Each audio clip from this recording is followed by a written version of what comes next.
بسم اللہ الرحمن الرحیم۔ سیرت رسول خدا صلی اللہ علیہ وآلہ وسلم، حجت الوداع، عید غدیر اور حضرت عائشہ رضی اللہ تعالی عنہ۔ اس کا آج تیسرا پارٹ ہے۔ رسول خدا صلی اللہ علیہ وسلم نے اس بات کو جناب عائشہ کو بیان کر دیا تھا اور کہا تھا کہ اس وقت تک پوشیدہ رکھو جب تک خدا مجھے اس کے ظاہر کرنے کا حکم نہ دے۔ یہ سن کر حضرت عائشہ نے تمام باتوں کا اقرار کیا اور خدا نے رسول خدا کو اس خیانت سے جو حضرت عائشہ اور جناب حفصہ نے جو کی رسول خدا کے ساتھ، یعنی کہ اپنے والدین کو بیان کر دیا۔ سورہ تحریم ہمارے پاس موجود ہے۔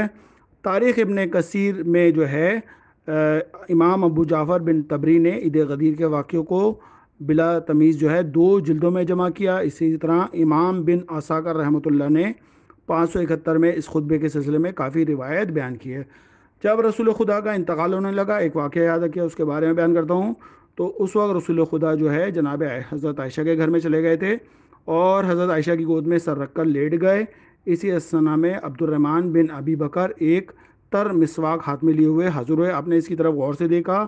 حضرت عائشہ صدیقہ سمجھ گئیں کہ آپ مسواک چاہتے ہیں، لہٰذا انہوں نے اپنے بھائی کے ہاتھ سے مسواک لے کر اپنے دانتوں سے خوب چبا کر کچلی اور جب وہ نرم ہو گئی تو رسول خدا کو دی۔ آپ نے وہ مسواک لے کر کی، پھر اس کو چھوڑ کر اپنا سر مبارک کو حضرت عائشہ کے سینے پر رکھ کر پاؤں پھیلا دیے اور رو رو کر آپ کا چہرہ جو ہے مبارک وہ متغیر ہوتا جا رہا تھا، یہاں تک کہ دوپہر کے قریب اس دار فانی سے آپ کا انتقال ہوا۔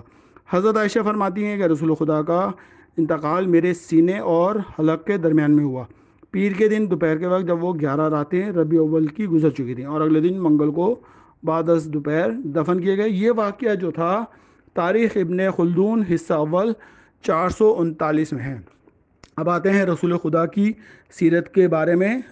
واقعہ غدیر، یہ واقعہ جو ہے سیرت رسول خدا علامہ محمد باقر مجلسی کی کتاب سے بیان کیے جا رہے ہیں۔ اس کے بارے میں روایت، ایک انصاری حذیفہ بن یمان کی وفات کے وقت مدائن میں آئے اور غاصبان خلافت اور اس امت سے پلٹ جانے والوں کے بارے میں دریافت کیا۔ حذیفہ نے ادھر ادھر کی بات کی اور کہا، جب رسول خدا صلی اللہ علیہ وسلم نے خلائق عالم کی جانب سے حج پر مامور ہوئے تو مدینہ کی طرف اور تمام شہروں، قریوں اور وادیوں میں رسول خدا نے منادی کر دی اور لوگوں کو بھیجا کہ حج کے لیے طلب کریں۔ جب ہر طرف کے لوگ جمع ہو گئے تو رسول خدا سب کو ہمراہ لے کر حج کے لیے روانہ ہوئے اور ان کو مناسک حج کی تعلیم دی۔ جب اعمال حج سے فارغ ہو کر جبرائیل نازل ہوئے، سورہ عنکبوت کی ابتدائی آیتیں اللہ آئے اور کہا، یا رسول اللہ پڑھیے، بسم اللہ الرحمن الرحیم، الف لام میم، حاسب الناس ان یترکوا اور ساء ما یحکمون، سورہ عنکبوت کی آیت نمبر 1 سے لے کے 4 تک۔ کیا لوگ گمان کرتے ہیں کہ اتنا کہنے سے کہ ہم ایمان لائے چھوڑ دیے جائیں گے اور ان کا امتحان نہ لیا جائے گا؟ بے شک ہم نے ان لوگوں کا امتحان لیا جو ان سے پہلے گزر چکے ہیں، تو خدا ان لوگوں کو ضرور ظاہر کرے گا جو اپنے دعوی ایمان میں سچے ہیں، اور جھوٹوں کو بھی ظاہر کرے گا۔ آیا وہ لوگ سمجھتے ہیں جو برے کام کرتے ہیں ہم سے چھوٹ جائیں گے اور ہم ان کی بدعمالیوں کا بدلہ دینے سے عاجز ہو جائیں گے؟ یہ لوگ کیسا برا حکم کرتے ہیں؟ جناب رسول خدا نے پوچھا، اے جبرائیل، یہ فتنہ کیسا ہے؟ جبرائیل نے کہا، یا رسول اللہ، حق تعالیٰ آپ کو سلام کہتا ہے اور فرماتا ہے کہ میں نے کسی پیغمبر کو نہیں بھیجا مگر یہ کہ اس کو حکم دیا کہ جس وقت اس کی وفات کا وقت آیا اپنی امت میں اس کو خلیفہ مقرر کرے جو اس کا قائم مقام ہونے کا اہل ہو اور اس کی سنتوں اور احکام کو اس کی امت میں زندہ رکھے۔ تو جو لوگ خدا کے رسول کی اس امر میں اطاعت کریں جو ان کو حکم دے تو وہی لوگ اپنے دعوی ایمان میں سچے ہیں، جیسا کہ خدا نے اس آیت میں فرمایا، اور جو لوگ اس کے حکم کی مخالفت کریں وہ جھوٹے ہیں۔ یا رسول اللہ، بے شک آپ کا وقت اپنے پروردگار اور بہشت میں جانے کا وقت قریب آ گیا ہے، اور خدا آپ کو حکم دیتا ہے کہ آپ اپنے بعد اپنی امت میں علی ابن ابی طالب کو مقرر کیجئے اور ان احکام دین کی وصیت کیجئے۔ وہ آپ کے خلیفہ ہیں جو رعایا اور آپ کی امت کے معاملات میں آپ کے قائم مقام ہیں، خواہ وہ لوگ اطاعت کریں یا نافرمانی کریں، جیسا کریں گے یہ ہے وہ فتنہ جس سے اس امت کا امتحان لیا جائے گا۔ حق تعالیٰ آپ کو حکم دیتا ہے کہ آپ علی ابن ابی طالب کو سب کچھ تعلیم دیں جو خدا نے آپ کو تعلیم دیا، اور ان سے وہ تمام امور کے خواستگار ہوں جن کی حفاظت کا خدا نے آپ سے خواستگار ہوا ہے، اور ان کو اپنی تمام امانتیں سپرد کر دیجئے کیونکہ وہ امین مومن ہیں۔ خدا فرماتا ہے، اے محمد صلی اللہ علیہ وسلم، میں نے تم کو اپنے بندوں میں برگزیدہ کیا تاکہ تم میرے رسول ہو، اور میں نے علی کو برگزیدہ کیا تاکہ وہ تمہارا وصی ہو۔ یہ پیغام سن کر جناب رسول خدا نے مولا کائنات کو طلب کیا اور ایک رات ایک دن ان کو خلوت میں ان کو تمام علوم اور حکمت کی تعلیم فرمائی۔ جو حق تعالیٰ نے رسول خدا کو سپرد کیا۔ اس بارے میں جو کچھ وحی جبرائیل لائے تھے سب ان کو رسول خدا نے بیان کیا، اور یہ حضرت عائشہ کی باری کا دن تھا۔ تو حضرت عائشہ نے کہا علی کے ساتھ آپ کی خلوت بڑی طولانی ہو رہی ہے۔ رسول خدا نے ان کی طرف سے منہ ہٹا لیا اور کوئی جواب نہ دیا۔ حضرت عائشہ نے کہا آپ کیوں میری جانب سے منہ پھیرتے ہیں، مجھ کو بھی خبر دیجئے، شاید میری بھی کچھ بھلائی ہو۔ رسول خدا نے فرمایا تم نے سچ کہا، میں اس میں بہتری اس کے لیے ہے جس کو خدا نے سعادت مند بنایا، اس کے قبول کرنے کی توفیق عطا فرمائی اور وہ اس پر ایمان لائے، اور میں اس پر مامور ہوا ہوں کہ تمام لوگوں کو اس کی طرف بلاؤں جبکہ اس کی تعمیل کرنے کے لیے کھڑے ہوں گے۔ اس وقت اے عائشہ تم بھی مطلع ہو جاؤ گی۔ عائشہ نے کہا یا رسول اللہ، اس وقت آپ کیوں نہیں بتاتے تاکہ سب سے پہلے میں اس پر عمل کروں اور اس کو اختیار کروں جس میں میری بھلائی ہے۔ رسول خدا نے فرمایا میں تم کو آگاہ کیے دیتا ہوں، بشرط یہ ہے تم اس کی حفاظت کرو اور پوشیدہ رکھو جب تک کہ میں لوگوں کو آگاہ نہ کروں۔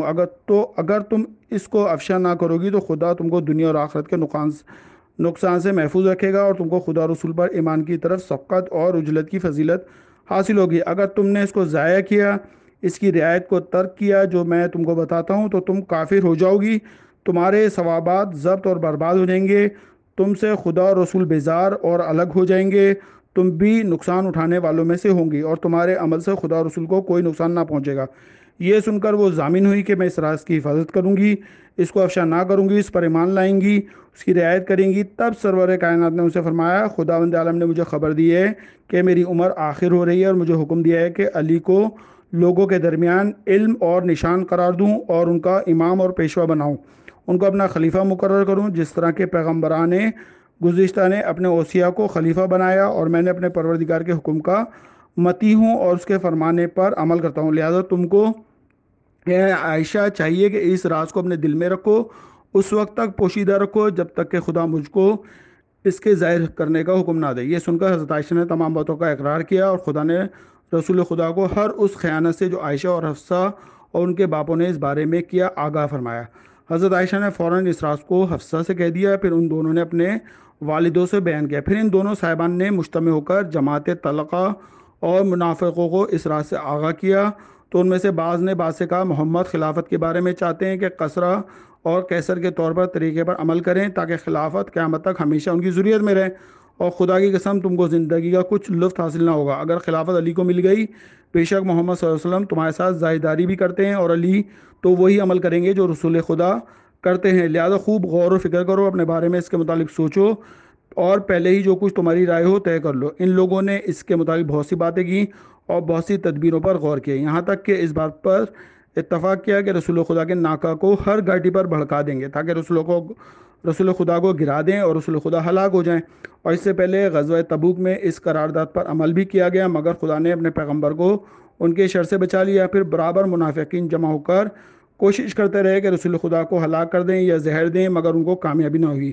غرض حج آخری سے واپسی کے وقت رسول خدا کے دشمنوں سے منافقین قریش اور وہ لوگ جو تلوار کے خوف سے اسلام لائے تھے، منافقان انصار اور مدینہ کے وہ لوگ جو دل میں طے کیے ہوئے تھے کہ مرتد ہو جائیں اور دین سے پلٹ جائیں، اور آپس میں سب نے عہد و پیمان کیا اور قسم کھائی کہ رسول خدا کے ناکے کو گھاٹی پر بھڑکا دیں گے۔ وہ 14 اشخاص تھے۔ رسول خدا کا ارادہ تھا جب مدینے واپس آئیں گے تو مولا کائنات کو امامت کے لیے مقرر فرما دیں گے، اس لیے رسول خدا نے عجلت کے ساتھ 2 شب روز مسلسل سفر کیا۔ تیسرے روز جبرائیل سورہ حجر کی آخری آیت لے کر آئے، آیت نمبر 93 سے 95، یعنی بے شک ہم ان سے سوال کریں گے ان باتوں کے متعلق جو وہ دنیا میں کرتے تھے، لہٰذا اے رسول تم ان پر ظاہر کر دو اس امر کو جس پر تم مامور ہوئے ہو، اور مشرکوں سے روگردانی کرو، بے شک ہم تم کو ان کے شر سے بچائیں گے جو مذاق اڑانے والے ہیں۔ یہ حکم سن کر رسول خدا نے عجلت کے ساتھ کوچ کیا اور تیزی سے روانہ ہوئے، جلد مدینے پہنچ جائیں اور علی کو اپنا خلیفہ مقرر کریں۔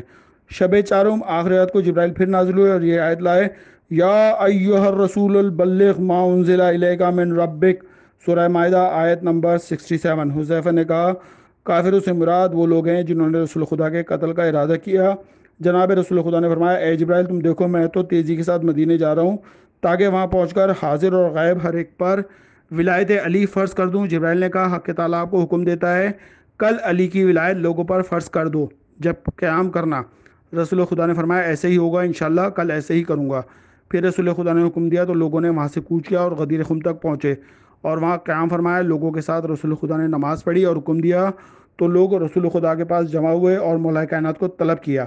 ان کا بائیں ہاتھ اپنے دانے ہاتھ سے پکڑا اور بلند آواز سے مولا کائنات کی ولایت کا اعلان کیا اور آپ کی اطاعت ہر ایک پر واجب قرار دی، اور لوگوں کو حکم دیا میرے بعد ان سے روگردانی نہ کریں۔ ان کو بتایا کہ میں جو کچھ کہتا ہوں خدا کے حکم سے کہتا ہوں، اور فرمایا کیا میں مومنوں کی جانب پر ان سے زیادہ اولا اور حقدار نہیں؟ لوگوں نے کہا ضرور یا رسول اللہ۔ یہ سن کر رسول خدا نے فرمایا میں جس کا مولا ہوں علی بھی اس کا مولا ہے۔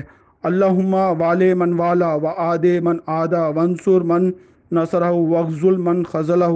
خداوند دوست رکھ اس کو جو دوست رکھے علی کو، دشمن رکھ اس کو جو دشمن رکھے علی کو، مدد کر اس کی جو مدد کرے علی کی، ذلیل کر اس کو جو ذلیل کرے علی کو۔ پھر لوگوں کو حکم دیا کہ رسول مولا کائنات سے بیعت کریں، تو سب نے بیعت کی، کسی نے کوئی اعتراض نہیں کیا۔ ابو بکر عمر بیعت سے قبل جو ہے جوفہ چلے گئے۔ رسول خدا نے ان کو واپس بلایا، جب وہ آئے تو رسول خدا نے ترش روح ہو کر فرمایا اے ابو خافہ کے بیٹے اور اے عمر، علی سے بیعت کرو کیونکہ وہ میرے بعد ولی امر امامت ہیں۔ ان دونوں حضرات نے کہا یہ حکم خدا اور رسول کی جانب سے ہے؟ فرمایا ہاں بیعت کرو۔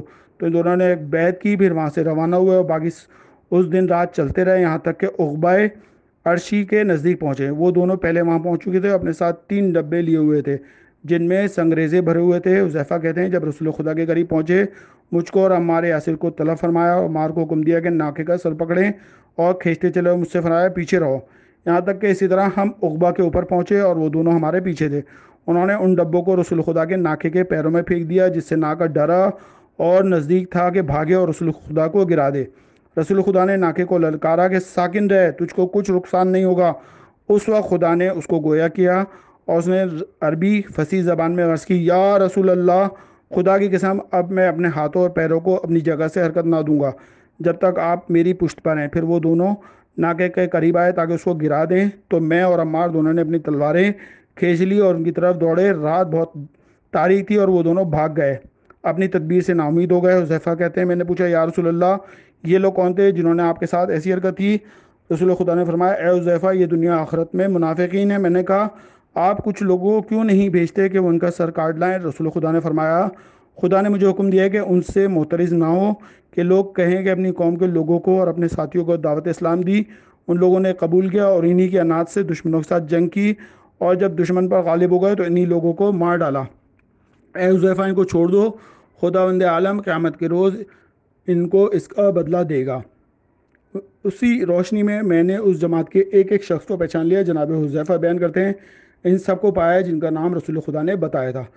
وہ 14 اشخاص تھے اور یہ عشرہ مبشرہ میں بھی یہ الفاظ شامل ہیں، یہ افراد بھی اس میں شامل ہیں۔ 9 آدمی قریش میں سے اور 5 دوسرے لوگ تھے۔ اس کے روایت کے راوی انصاری نے کہا اے حذیفہ خدا تم پر رحمت کرے، ان کے نام بھی بتاؤ۔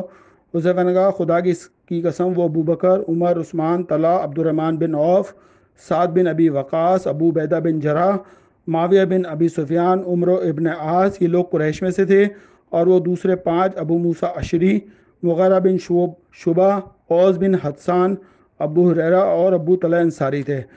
اللہم صلی علی محمد و آل محمد۔